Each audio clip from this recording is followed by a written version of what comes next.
Yumunig muli ang mundo ng showbiz sa Pilipinas, ngunit hindi ito tungkol sa karaniwang intriga sa pera o love life. Ito ay isang laban ng puso at tugo, laban ng isang ina para sa kanyang mga anak. Isang isyong pumukaw sa atensyon ng publiko, nagpaantig ng tensyon sa social media at nagbigay ng matinding emosyon sa mga tagahanga. Ang pinakabagong payag ni Claudine Barreto sa kanyang verified social media account. Nagsimula ang kontrobersiya nang ibahagi ni Claudine ang screenshot ng Dimanoy sa Facebook post na naglalaman ng seryosong akusasyon. Ayon sa nasabing post, may pahayag at nagsasabing, "Please surrender yourself to the authorities. You took no hair and I know you are hiding." Isang linya na nagdulot ng matinding pagkabigla dahil malinaw na binabanggit nito ang pagkakasangkot ng mga bata. Hindi na nagpatumpik-tumpik pa si Claudine Barreto sa kanyang sagot.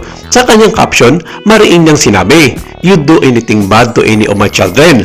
Magtago ka na." Sunod dito, ang kanyang emosyonal na payag bilang isang ina, "I am a mother. Yan ang pinakamalaking ginawa. Huwag sa mga anak ko."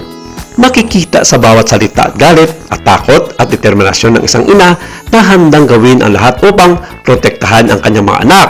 Isang linya ang naging viral at nagbigay ng lalim sa tensyon. "Marisol, ibalik mo ang mga anak ko dito. Kanina ka pa dapat nasa katipunan. Inaantay ka na ng NBI dito."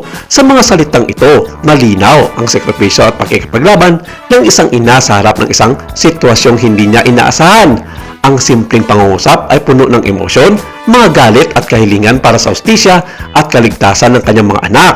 Ngunit, hindi lamang ito usapin ng pagkidnap o pagkawala ng mga bata.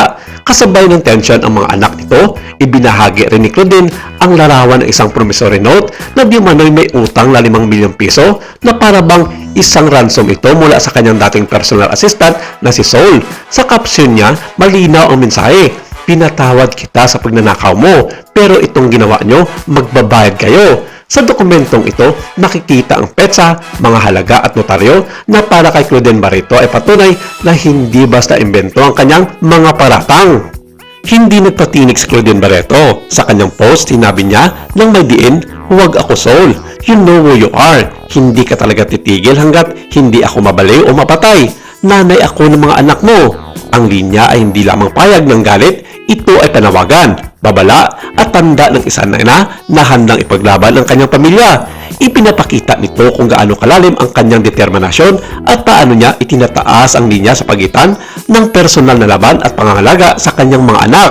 Bukod sa emosyonal na aspeto, ipinakita rin ni Claudine ang kanyang pagkadismaya sa mga taong may kakayahang makialam sa kanyang buhay. Habang patuloy na umuusad ang balita, malinaw na hindi lang ito usapin ng pera o legal na obligasyon. Para kay Claudine, may hangganan ang lahat. Maaari pang pag-usapan ng utang o iba pang mga kontrobersiya, ngunit hindi kailanman ang kanyang mga anak.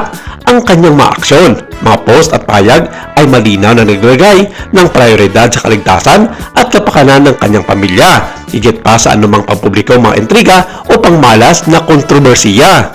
Sa kasalukuyan, wala pang opisyal na payag mula sa panig ng personal assistant na tinutukoy at wala rin kumpirmasyon mula sa mga otoridad kung may aktwal na kasong isinampa kaugnay ng aligasyong kidnapping o ang misteryo sa 5 million pesos na ransom di umano. Gayunpaman, patuloy na binabantayan ng publiko ang mga susunod na galaw at payag ng magkabilang panig. Ang bawat post, mga comment at video call ay binibigyan pansin at ang bawat detalye ay pinag-aaralan ng mga netizens, nagiging bahagi ng isang komplikadong kwento ng emosyon, mga karapatan at hustisya.